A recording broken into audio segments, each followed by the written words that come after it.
Hello दोस्तों, स्वागत है आपका अपने चैनल मूव स्टडी पर। आज की इस क्लास में जानने वाले हैं क्लास 10th के मैथ्स ट्रिग्नोमेट्री के बारे में जानने वाले हैं, यानी कि त्रिकोणमिति के बारे में जानने वाले हैं। त्रिकोणमिति के बारे में बहुत ही ज़्यादा बच्चों के अंदर डर रहती है क्योंकि एग्ज़ाम आपकी बहुत करीब आ चुकी है। तो आपकी ये त्रिकोणमिति का ये इंट्रोडक्शन वीडियो होने वाला है। अगर आप इस वीडियो को अंत तक देख लेते हो तो आज के बाद से त्रिकोणमिति में आप डरोगे नहीं, ठीक है ना।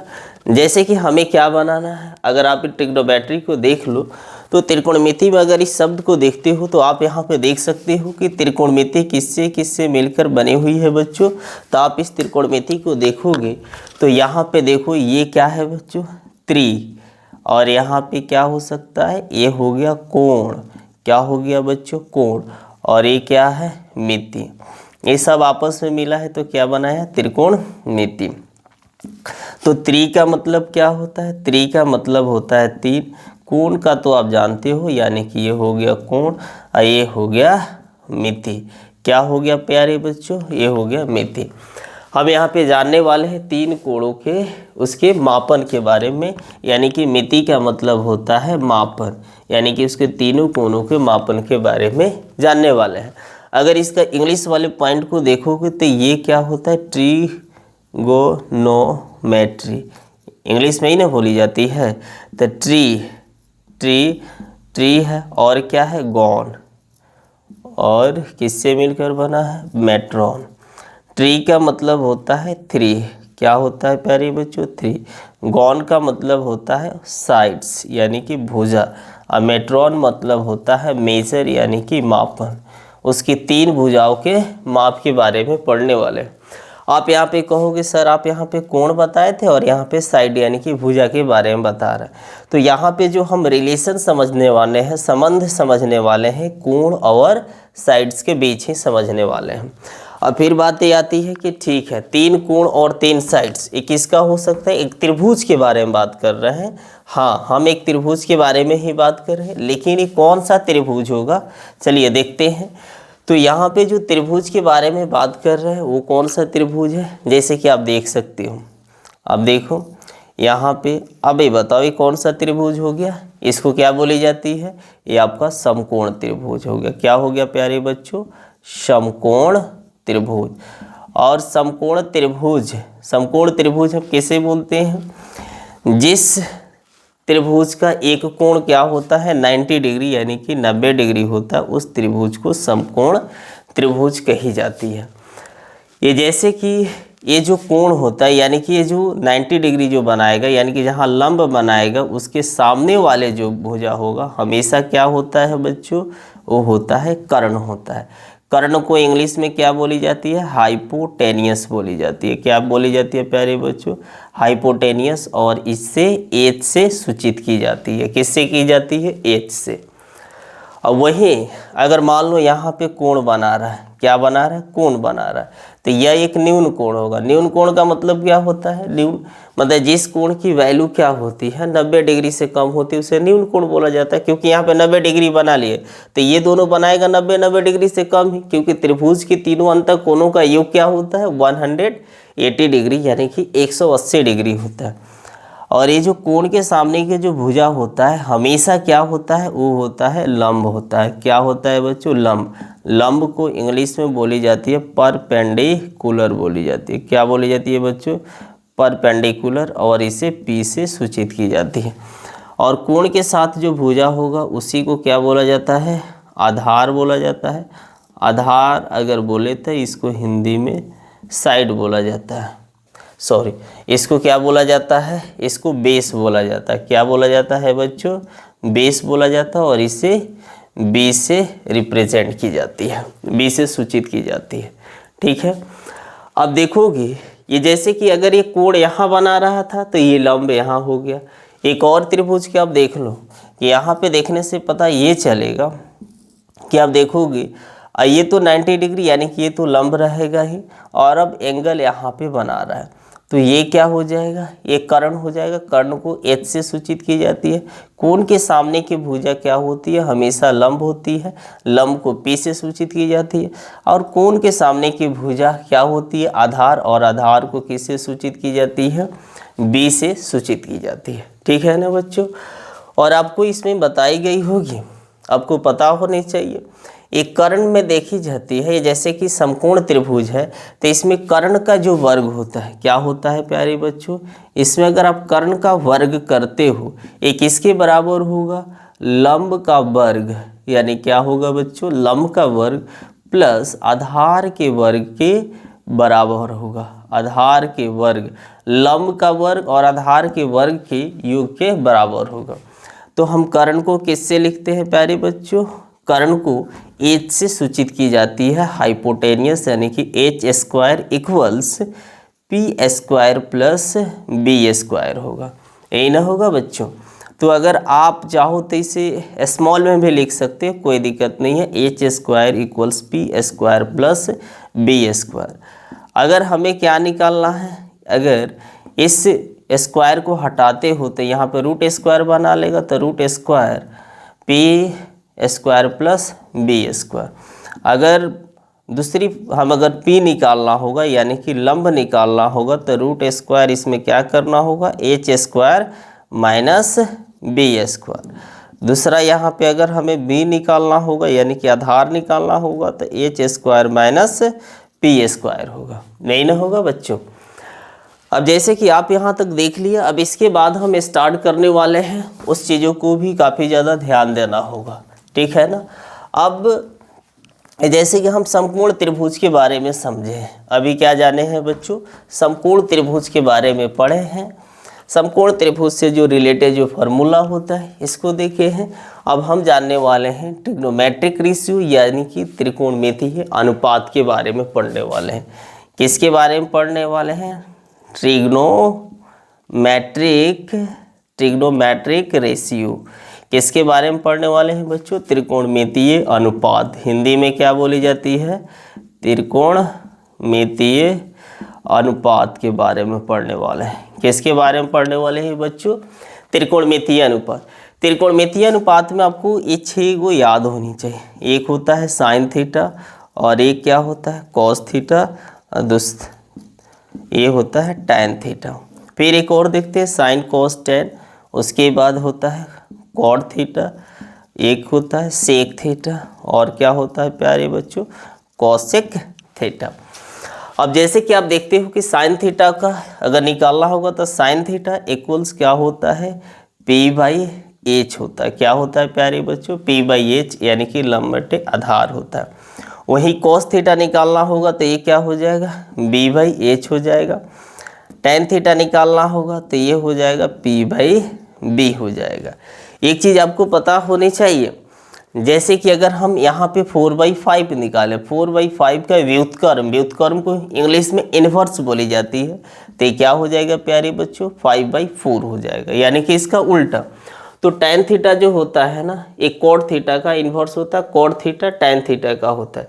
तो tan theta equals P by B है, तो कॉट थीटा बराबर क्या हो जाएगा, बी बाई पी हो जाएगा। यही हो जाएगा ना। और सेक जो होता है कॉस थीटा का इन्वर्स होता है, तो ये बी बाई एच है, तो आपका यहाँ पे क्या हो जाएगा, एच बाई बी हो जाएगा। ठीक है प्यारे बच्चों। एक कोसेक थीटा होता है जो साइन थीटा का इन्वर्स होता है, आपको नेक्स्ट अभी बताएंगे। तो साइन थीटा यहाँ पे है पी बाई एच, तो ये कितना हो जाएगा, एच बाई पी हो जाएगा। यहाँ तक कोई दिक्कत। जैसे कि आप यहाँ पे देख सकते हो कि हम कैसे याद कर सकते हैं, तो देख सकते हैं P B P by H H B, H H B, यानी कि P B P by H H B. ठीक है। अब इसके बारे में आपको समझ में आ गया होगा, यहाँ तक कोई दिक्कत। चलिए ठीक है। जैसे कि मान लो इससे रिलेटेड क्वेश्चंस क्या दे सकता है, जैसे कि आप देख सकते हो कि यहाँ पे एक क्वेश्चन दे दिया। क्या दे दिया प्यारे बच्चों, यहाँ पे एक क्वेश्चंस के बारे में देख लेते हैं कि यहाँ से यहाँ तक दे दिया है 4 सेंटीमीटर, क्या होता है 4 सेंटीमीटर, और इसको दे दिया है 3 सेंटीमीटर, और एंगल हम इसको रिलेट, जैसे कि ए बी सी। अब यहाँ पे देखते हैं कि ये एक समकोण त्रिभुज है, और सबसे पहले हमें क्या निकालना होगा, कर्ण निकालना होगा। तो ये आपका कर्ण होता है। तो यहाँ पे आप देखोगे तो आपको पता ये चलेगा, ऐसे हम आपको समझा रहे हैं।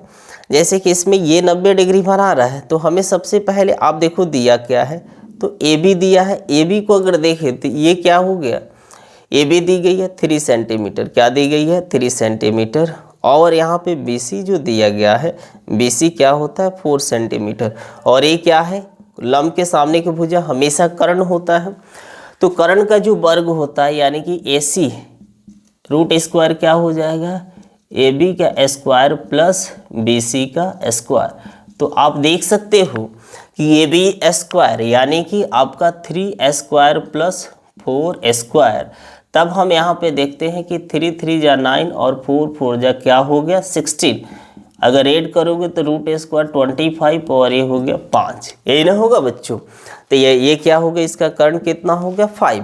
अगर आप क्या चाहते हो यहाँ पे निकालना, अगर साइन थीटा की वैल्यू निकालना चाहते हो, सॉरी अगर साइन सी की वैल्यू निकालना चाहते हो इससे रिलेटेड, तो इसके सामने की भुजा ये क्या हो जाएगी, ये लंब हो जाएगी। तब हमें जानते हैं साइन सी इक्वल्स क्या होता है, ये साइन सी इक्वल्स हम जानते हैं कि ये होता है पी बाई एच बताया है। तो पी की वैल्यू आपकी कितनी दी गई है, तो पी का मतलब यानी कि लंब, लंब यानी कि ए बी बाई क्या होता है ए सी। तो ए बी की वैल्यू दी गई है 3 और ये हो गया 5। अगर यही निकालना होगा साइन ए, तब इसके सामने की भुजा अगर देखेंगे तो ये लंब हो जाएगा, ये भी फार्मूला आपका यही होता है। तो लंब अब हो जाएगा बी सी बाई ए सी, तो बी सी की वैल्यू क्या है 4/5।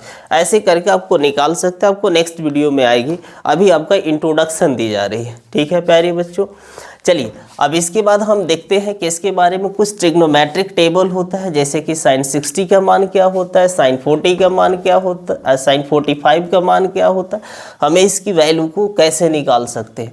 और हम यहाँ पे करते क्या है, रटना स्टार्ट कर देते हैं। तो आपको ये पता होनी चाहिए कि आपको यहाँ पे रटना नहीं है, अगर आपको इसके वीडियो को सिर्फ देखना है और समझना है।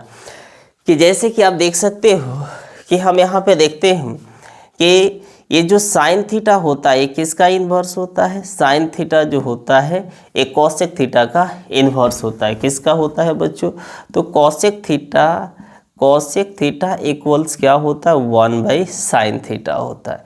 और वहीं अगर साइन थीटा लिखोगे तो साइन थीटा इक्वल्स 1/कॉसेक थीटा होता है। इन्वर्स के बारे में देखना होगा। वहीं tan थीटा निकालते हो तो tan theta equals 1/cot theta होता है। और वहीं cot थीटा अगर निकालना चाहोगे तो क्या हो जाएगा प्यारे बच्चों, ये हो जाएगा 1/tan थीटा हो जाएगा। अब आप देख सकते हो कि ऐसे भी आप निकालना चाहते हो तो हम ऐसे भी लिख सकते हैं ना कि tan theta into cot theta equals 1 हो सकता है कि नहीं। यहाँ पे भी आप देख सकते हो कि sin theta into cosec theta equals 1 हो सकता है, क्योंकि डिवाइड में यानी भाग में इधर आ गया तो मल्टीप्लाई में। एक और देख सकते हो कि यहाँ पे अगर कॉस थीटा निकालते हो तो ये क्या हो जाएगा 1/सेक थीटा, यही हो जाएगा ना प्यारे बच्चों। ये सेक थीटा जो होगा 1/ क्या हो जाएगा कॉस थीटा हो जाएगा। अब यहाँ पे अगर लिखोगे तो sec theta into cos theta equals 1 हो जाएगी। ठीक है, अभी बताई जाएगी आपको फॉर्मूला, ये बताई जाएगी। हमें ये पता होनी चाहिए साइन जो कॉसेक होता है साइन थीटा का इन्वर्स होता है, tan थीटा होता है कॉट थीटा का व्युत्क्रम होता है, और कॉस थीटा सेक थीटा को होता है, ये हमें पता होनी चाहिए। जैसे कि आपको यहाँ तक देख लिया, अब हम ये जानने वाले हैं ट्रिग्नोमेट्रिक टेबल के बारे में, त्रिकोणमितीय कुछ सारणी जो दी गई है, अब इसके बारे में देखेंगे। तो यहाँ पे हमें यही जानेंगे कि साइन 60 की वैल्यू क्या होता है, साइन 90 की वैल्यू क्या होता है, साइन 30 की वैल्यू क्या होता है, साइन 0 की वैल्यू क्या होता है, साइन 45 की यानी कि 45 की वैल्यू क्या होता है। ऐसे करके हमें निकालना होगा। आपको करना क्या है, जैसे कि आप देखो इधर हम जैसे कि देख लेते हैं, इधर थीटा की वैल्यू दे दो, हम यहाँ पे लिख लेते हैं जैसे कि कितना हो गया 0 डिग्री हो गया। क्या हो गया बच्चों, आप देख सकते हो ऊपर यहाँ पे आप ले सकते हो ये थीटा। अब आप यहाँ पे ये सबसे पहले 0 डिग्री ले सकते हो, क्या ले सकते हो 0 डिग्री। 0 डिग्री के बाद क्या हो सकता है 30 डिग्री यानी कि 30 डिग्री। उसके बाद आपको ले लो 45 डिग्री। उसके बाद क्या होता है 45 डिग्री के बाद अगर देखेंगे तो ये होता है 60 डिग्री। क्या होता है प्यारे बच्चों 60 डिग्री। उसके बाद अगर देखेंगे तो क्या होगा 90 डिग्री यानी कि 90 डिग्री। ठीक है ना। अब हम यहाँ पे देखते हैं सबसे पहले, ठीक जैसे कि यहाँ पे साइन थीटा, थीटा की जगह अगर 0 होगा तो देखो हम इसके बारे में हम कैसे निकाल सकते हैं। यहाँ पे सबसे पहले अगर निकालना है तो हम कैसे निकाल लेते हैं, तो क्या हो गया 0, ठीक है ना, 1 2 3 4। अब कहोगे सर यही वैल्यू होता है क्या, नहीं ये वैल्यू नहीं होते हैं, ऐसे आपको लिख देना। फिर क्या कर देना, सभी में 4 से भाग दे देना। क्या कर देना है, 4 से भाग दे देना। आप यहाँ पे सभी में 4 से भाग दे दिए। अब इस सभी को रूट स्क्वायर के अंदर रखो। क्या करो, रूट स्क्वायर के अंदर रखो। क्या करोगे, रूट स्क्वायर के अंदर, ठीक है। अब ये 0/4 यानी कि डिवाइड करो तो 0 का क्या हो जाएगा, 0 हो जाएगा। 1/4 यानी कि 1 का स्क्वायर 1 हो जाएगा और 4 का क्या हो जाएगा, 2 हो जाएगा। अब यहाँ पे देखो कि यहाँ पे क्या होता है। ये अगर आप देखोगे तो कैंसिलेशन भी अपना करना चाहोगे तो ये हो जाएगा 1/√²। तो 1 का करोगे तो ये हो जाएगा 1/√², 2 हो जाएगा, ठीक है।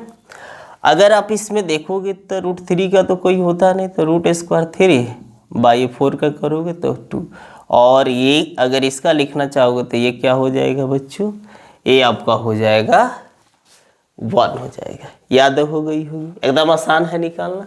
देखिए साइन 0 की वैल्यू 0, साइन 30 की वैल्यू 1/2, साइन 45 की वैल्यू क्या हो जाएगा 1/√², और वही साइन 60 की √3/2 और साइन 90 की वैल्यू क्या होता है 1 होता है। अब इसके बाद इसी से हम निकाल सकते हैं, जैसे कि अगर निकालना होगा कॉस की वैल्यू cos थीटा का निकालना होगा तो ऐसे उल्टा लिखते आपको आ जाना है। अब यहाँ पे जैसे कि आप देखते हैं कि ये हो जाएगा 1 और यहाँ पे अब उल्टा लिखते आ जाना है, तो ये हो गया √3/2, यहाँ पे हो गया 1/√², और ये क्या हो गया 1/2, और ये क्या हो जाएगा प्यारी बच्चों 0 हो जाएगा। आ गई बात समझ में। फिर दूसरा आपको करना क्या है, अब इसके बाद यहाँ तक तो निकाल लिए, अब हमें क्या निकालना है, tan थीटा के बारे में। tan थीटा में एक फार्मूला आपको बताएंगे कि क्या होता है, sin θ/cos थीटा होता है। क्या होता है बच्चों, sin θ/cos थीटा। और वही cot थीटा निकालते हैं तो ये क्या होता है, cos θ/sin थीटा होता है, ठीक है ना, cos θ/sin थीटा। तो अब हमें निकालना है tan के बारे में देखते हैं। तो tan 0 की वैल्यू, तो यानी कि sin θ/cos थीटा 0/1, 0 में 1 से डिवाइड करोगे तो क्या हो जाएगा प्यारे बच्चों, ये 0 हो जाएगा। 1/2, अब आपको यहाँ पे 1/2 और हमें डिवाइड करना है किससे, √3/2 से, ठीक है ना। ये जैसे कि ये जाएगा तो कैंसिलेशन कर देगा, यानी कि इसकी वैल्यू क्या हो जाएगा आप देखोगे तो इसकी वैल्यू क्या हो जाएगा 1/√²3। अब इसकी वैल्यू क्या होगा 1/√²3 हो जाएगा। क्या हो जाएगा प्यारे बच्चों 1/√²3। अब इसमें भी 1/√2 डिवाइड करोगे तो क्या हो जाएगा 1 हो जाएगा। √3/2/1/2, तो ये 2 से 2 कैंसिल, बच क्या गया √3। अब एक काम करो 1/0, क्योंकि साइन थीटा 1/0, 0 से आप किसी भी नंबर्स में डिवाइड करते हो तो ये क्या हो जाता है, अनडिफाइंड हो जाता है। क्या हो जाता है बच्चों, अनडिफाइंड, यानी कि अपरिभाषित हो जाता है। तो आप इसको क्या लिख सकते हो, अनडिफाइंड, ठीक है प्यारे बच्चों। यहाँ तक आपको समझ में आ गई होगी। अब क्या करना है, अब हमें कॉट के बारे में देखना है, एकदम आसान है। तो आपके इसके उल्टा लिख दो, तो ये क्या हो गया अनडिफाइंड हो गया। क्या हो गया बच्चों, अनडिफाइंड होगा। अब ये आ गया √3/1, अब यहाँ चले आ रहे 1/√3, और ये क्या हो जाएगा 0 हो जाएगा, ठीक है बच्चों। अब इसके बाद हमें क्या निकालना है, सेक थीटा के बारे में निकालना है। तो सेक थीटा निकालना आसान है, हमें पता है कि ये सेक थीटा जो होता है, ये सेक थीटा क्या होता है, कॉस थीटा का एक सेक थीटा जो होता है कॉस थीटा का इन्वर्स होता है, यानी कि उसका व्युत्क्रम होता है। तो 1 का क्या हो जाएगा 1, यानी कि इसका भी क्या हो जाएगा 1 ही हो जाएगा। 2/√3 का क्या हो जाएगा √3/2 हो जाएगा। अब इसका अगर देखोगे तो क्या हो जाएगा √2, 1/2 का क्या हो जाएगा 2, 0 लिखा है तो 0 को हम 1/0 लिख सकते हैं। इसको जैसे इन्वर्स करेंगे तो ये क्या हो जाएगा 1/0, तो ये अनडिफाइंड हो जाएगा। तो ये भी आपका क्या हो गया बच्चों, ये हो जाएगा आपका अनडिफाइंड हो जाएगा। क्या हो जाएगा? अनडिफाइंड, यानी कि अपरिभाषित हो जाएगा, जिसे हम अब उसके बाद हमें क्या निकालना है? कॉसेक थीटा के बारे में निकालना है। क्या निकालना है प्यारे बच्चों? Cosec theta. तो ये भी इसका इन्वर्स होगा, तो ये 0 है, तो 0 को 0/1 यानी कि 1/0, ये भी क्या हो जाएगा? अब उसी का उल्टा आप चाहो तो लिख सकते हो उतना, तो ये क्या होगा? अनडिफाइंड। अगर इसका करोगे तो 1/2 का 2, 1/√2 का ये हो जाएगा सिर्फ √2, √3/2 यानी कि 2/√3 हो जाएगा, और 1 का क्या हो जाएगा प्यारे बच्चों? 1 हो जाएगा। ठीक है ना? इसकी वैल्यू आपको निकालना रहता है, इस पर बहुत सारी क्वेश्चंस दी गई रहती है। ठीक है बच्चों, अब देखिए इसके बाद हम क्या जानने वाले हैं, यहाँ तक कोई दिक्कत? अब नेक्स्ट आपको देखते हैं, हमें ये जो वीडियो होने वाला है इंट्रोडक्शन वीडियो होने वाला है, और इस इंट्रोडक्शन को अगर आप एक बार देख लेते हो तो आप समझ जाओ कि ट्रिग्नोमेट्री का कोई भी क्वेश्चन आता है क्लास 10th का, आप आसानी से क्या कर सकते हो? बना सकते हो। अब इसके बाद हम जो देखने वाले हैं, किसके बारे में पढ़ने वाले हैं? पूरक कोणों की त्रिकोणमितीय अनुपात। अब पूरक कोण जानते हो कि पूरक कोण क्या होता है? पूरक कोण कहने का मतलब ये होता है जब किसी दो कोणों का योग, जैसे कि मान लो जब किसी दो कोणों का योग क्या हो जाए? 90 डिग्री हो जाए, 90 डिग्री हो जाए, उसे पूरक कोण बोली जाती है। जैसे कि आप देख सकते हो पूरक कोणों में अगर देखते हैं, अब ये पढ़ने वाले हैं, जैसे कि आप मान लो ये 40 डिग्री है और यहाँ पे 50 डिग्री, इस दोनों को ऐड करोगे तो 90 डिग्री यानी कि 90 डिग्री हो जाएगा, तब हम इसको पूरक कोण बोल सकते हैं। इंग्लिश में इसी को कॉम्प्लीमेंट्री एंगल्स बोली जाती है, राइट। जैसे कि आप यहाँ पे देख सकते हो कि यहाँ अगर जैसे कि ये मान लो ये हो गया 60 डिग्री और ये हो गया आपका 50 डिग्री, तो इन दोनों को ऐड करोगे तो 110 डिग्री, ये पूरक कोण हो सकता है? तो नहीं, ये पूरक कोण होगा। ठीक है ना? पूरक कोणों में कुछ फार्मूला होता है, हमें इसके बारे में देखना होगा। तो ये फार्मूला एकदम आसान होता है आपको याद करना। जैसे कि आप देख सकते हो कि ये क्या होता है, अगर इसमें हम क्या करते हैं, sin 90 माइनस थीटा इक्वल्स क्या होता है? cos थीटा होता है, और cos 90 माइनस थीटा ये क्या होता है प्यारे बच्चों? ये होता है आपका sin थीटा। अगर वही देखोगे tan 90 माइनस थीटा इक्वल्स क्या होता है? ये होता है cot theta, cot 90 minus theta equals यानी कि बराबर हो जाएगा, ये हो जाएगा tan थीटा। अगर इसके बाद हम देखेंगे sec 90 माइनस थीटा इक्वल हो जाएगा cosec theta, cosec 90 minus theta equals क्या हो जाएगा? sec थीटा हो जाएगा। आप बोलोगे सर इसे कैसे हम बोल सकते हैं कि यहाँ पे आपका ये पूरक कोण है? जैसे आप देख सकते हो कि यहाँ पे लिखी गई है sin 90 माइनस थीटा लिखी गई है बच्चों, और यहाँ पे क्या लिखी गई है? cos theta. अब तुम चाहोगे तो आप यहाँ पे लिख सकते हो साइन, अब देखो इसको लिख सकते हो ना, sin 90 माइनस थीटा लिख सकते हो कि नहीं लिख सकते? क्योंकि जानते हैं कि sin 90 ये जैसे cos 90, जैसे कि आप देख सकते हो ये cos थीटा जो होता है इसके बराबर होता है, हम उसी को लिख सकते हैं। तो देखो साइन से साइन कैंसिल हो गया, 90 माइनस थीटा इक्वल्स, यहाँ पे अगर देखोगे तो आपको, जैसे कि देखिए आपको बताते हैं, जैसे आपको यहाँ पे हो गया sin 90 minus theta equal cos theta हो गया, cos 90 minus theta equal sin theta हो गया, tan 90 minus theta equal cot theta हो गया, cot 90 minus theta equal tan theta, sec 90 minus theta equal cos theta, cosec theta, cosec 90 minus theta equal sec theta होगा।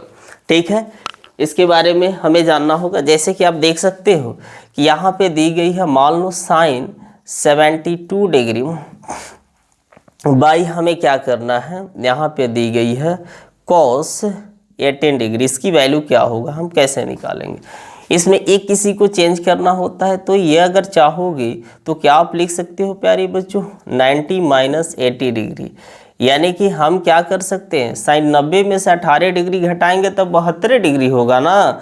आप यहाँ पे क्या लिख सकते हैं cos 18 डिग्री, तो साइन 90 माइनस थीटा, ये इसको क्या लिख सकते हो, क्योंकि आपको पता है cos 90 जैसे कि साइन 90 माइनस थीटा, तो ये क्या होता है cos थीटा, थीटा की जगह 18 डिग्री है, तो ये आपकी क्या हो जाएगी cos 18 डिग्री हो जाएगी। क्या हो जाएगी बच्चों? cos 18 डिग्री बाई यहाँ पे क्या हो गया? cos 18 degree. cos से cos 18 से cos 18 कैंसिल हो जाएगा, यानी कि यहाँ पे जैसे cos 18 डिग्री बट्टे cos 18 डिग्री इक्वल्स 1 हो जाएगा। ठीक है, ये आपको नेक्स्ट वीडियो में ये हर चीज़ आपको एक क्वेश्चन आएगा, लेकिन ये इंट्रोडक्शन वीडियो है, आपको सिर्फ इंट्रोडक्शन इसमें दी जा रही है। ठीक है, अब इसके बाद हमें देखना होगा त्रिकोणमितीय सर्वसमीकाय के बारे में देखना होगा, और इसमें क्या यानी कि ट्रिग्नोमेट्रिक आइडेंटिटीज के बारे में। अब इसमें हमें क्या देखना है, ये लास्ट है। यदि आप जैसे कि देख सकते हो कि हम क्या करते हैं, ये sine square theta plus cos square theta equals क्या होता है प्यारे बच्चों? 1 होता है। अब देखो हम क्या कर सकते हैं, ठीक है, ये आपको याद होगा। अभी साइन स्क्वायर थीटा अगर ये प्लस में है उधर जाएगा तो क्या हो जाएगा? माइनस में हो जाएगा। अगर हमें कॉस स्क्वायर थीटा निकालना होगा 1, ये प्लस में है तो ये क्या हो जाएगा प्यारे बच्चों? उधर माइनस में, तो 1 माइनस साइन स्क्वायर थीटा। ठीक है, आप देख सकते हो कि अब इसके बाद क्या करना होगा, तो ये sec square theta minus tan square theta equals 1 होता है। ठीक है, तो इसी तरीक़ा से अगर सेक स्क्वायर थीटा निकालना होगा तो 1 प्लस टैन स्क्वायर थीटा हो जाएगा। अगर वहीं हमें क्या निकालना है, tan square theta equals sec square theta, ये प्लस में है तो इधर आ गया माइनस में, माइनस में था तो उधर प्लस में। ठीक है, यहाँ तक कोई दिक्कत? फिर दूसरा हमें क्या देखना है, कॉसेक स्क्वायर थीटा के बारे में देखना है। क्या देखना है बच्चों? कॉसेक स्क्वायर थीटा इक्वल्स क्या हो, cosec square theta minus cot square theta equals 1 हो गया। तो आप देख सकते हो कि यहाँ पे हो गया cosec square theta 1 plus cot square theta. अब जैसे कि हम देखेंगे कि यह क्या होता है, कॉट स्क्वायर थीटा, यहाँ पे कॉसेक स्क्वायर थीटा, ये प्लस में है तो इधर आ जाएगा माइनस में। ठीक, यहाँ तक कोई दिक्कत? इसके बाद हमें ये देखना होगा, अभी बताया गया है कि साइन जो होता है कॉसेक का इन्वर्स होता है, कॉसेक जो होता है वो क्या होता है, साइन का होता है। तो इसी का cosec theta into sine theta equals क्या हो जाएगा? 1।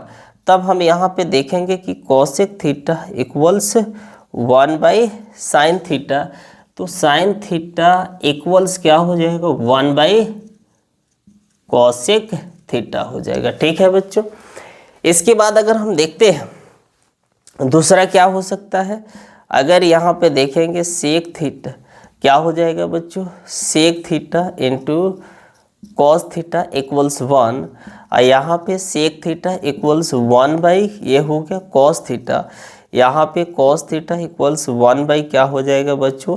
ये हो जाएगा आपका सेक थीटा।